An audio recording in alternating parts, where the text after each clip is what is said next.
Or you don't mind people talking about the streak? I don't mind at all. I mean, you were who you were. You know, now you look back and all you have is your memories of who you play. Some people would think that it was offensive, that you were a really good shortstop or you were a good offensive player. But I think people do kind of get obsessed with the streak, but it's all part of who you were. So I played Little League All-Star shortstop and when I was 8 and 9, and I didn't know whether I was going to get to the major leagues or not.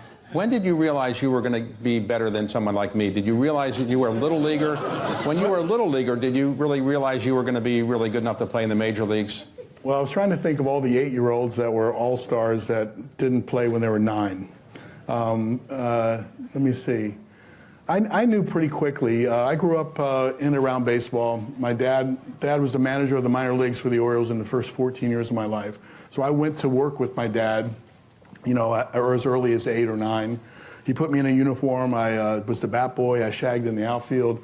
I had a chance to ask all the players, you know, how they caught the fly ball, how they swung the bat.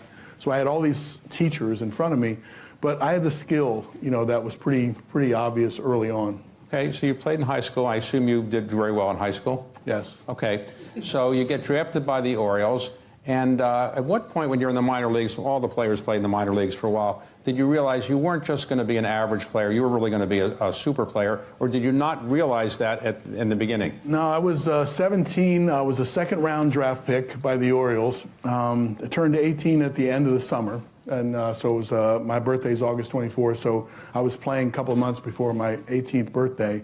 And when I first went away to play pro ball, you were a pretty big fish in a small pond in high school. You thought you were pretty good.